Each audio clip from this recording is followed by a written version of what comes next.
हार के बावजूद एमआई ने आरसीबी के लिए खोल दिए सारे रास्ते। तो बात करें Mumbai Indians versus Lucknow super giants मुकाबले की, तो यहां पर मुंबई इंडियंस से मुकाबला 18 रनों से हार चुका है, लेकिन इस मुकाबले में उन्होंने इतना इंश्योर कर दिया है कि लखनऊ सुपर जायंट्स अब किसी भी तरीके से राह का कांटा नहीं बनने वाली है आरसीबी टीम के लिए, क्योंकि जो कोई भी टीम उनको अड़चन डाल सकती थी, अड़चन लगा सकती थी सीएसके के मुकाबले में जीत के बावजूद, वो लखनऊ सुपर जायंट्स थी।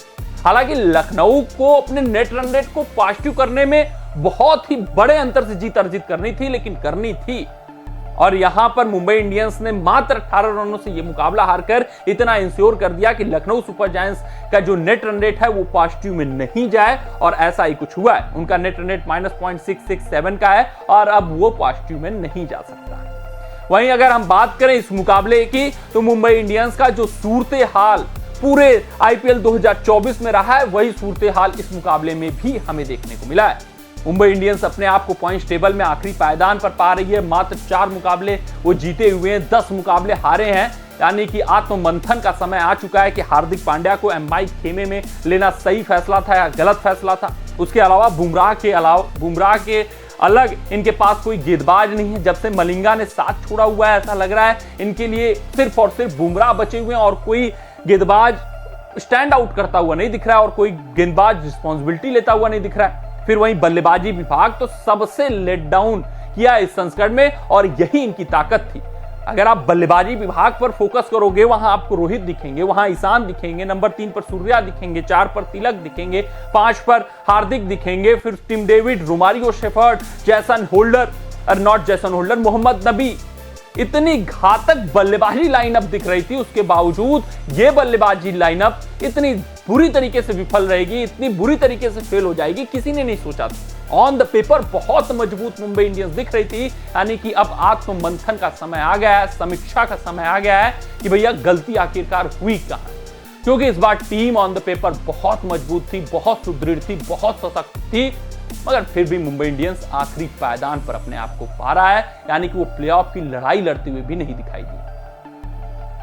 हार्दिक कप्तानी के ऊपर सवाल उठेंगे। हार्दिक बतौर कप्तान, बल्लेबाज और गेंदबाज फेल हुए हैं। सिर्फ और सिर्फ एक डिपार्टमेंट ऐसा नहीं रहा है कि हार्दिक फेल हुए हैं। उसके अलावा रोहित शर्मा के ऊपर भी सवाल उठेंगे, ईशान किशन के ऊपर भी सवाल उठेंगे, कैपेबिलिटीज पर सवाल उठेंगे, और उससे भी बड़ी बात और खास बात, क्या मुंबई इंडियंस रोहित को रिटेन करेगी अगले संस्करण में? क्या मुंबई इंडियंस हार्दिक पांड्या को ही कप्तान बनाए रखेगी?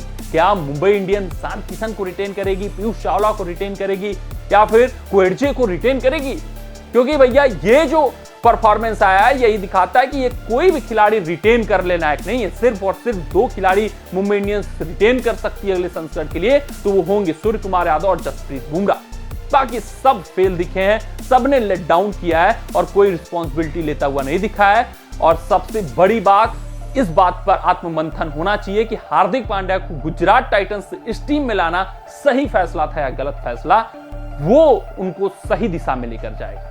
क्योंकि हार्दिक पांड्या के आने से ड्रेसिंग रूम का माहौल खराब हुआ है, उसमें कोई दो राय नहीं, उसमें कोई संशय नहीं है। वहां पर 2 गुट में पूरी टीम बटी है, उसमें कोई दो राय नहीं है। क्योंकि वहां पर आपको बुमराह का अलग बिहेवियर दिखेगा। उसके अलावा बात करें तो हार्दिक पांड्या जिस तरीके से ट्रीट कर रहे हैं खिलाड़ियों को, चाहे युवा हो चाहे सीनियर, वो नागवार गुजर रहा है।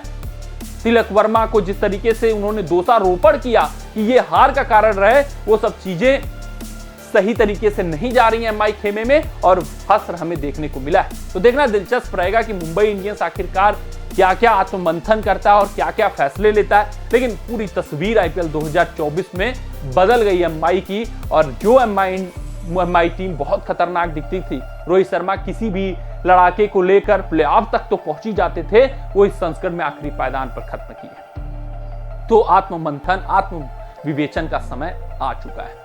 वहीं अगर हम इस मुकाबले की बात करें तो देखिए, पहले बल्लेबाजी करते हुए यहां पर लखनऊ सुपर जायंट्स ने 214 रन 6 विकेटों पर बनाए हैं, लेकिन वहां पर केएल राहुल का जो अप्रोच था वो सवालिया निशान है कि आखिरकार केएल राहुल चाहते क्या हैं, आखिरकार केएल राहुल टी20 क्रिकेट को कैसे ले रहे हैं, ये सबसे बड़ा सवाल। 55 रन बनाते हैं 41 गेंदों पर, और वहीं उनसे परे, उनसे विपरीत निकोलस पूरन 75 रन 29 गेंदों पर, 5 चौके और 8 छक्के,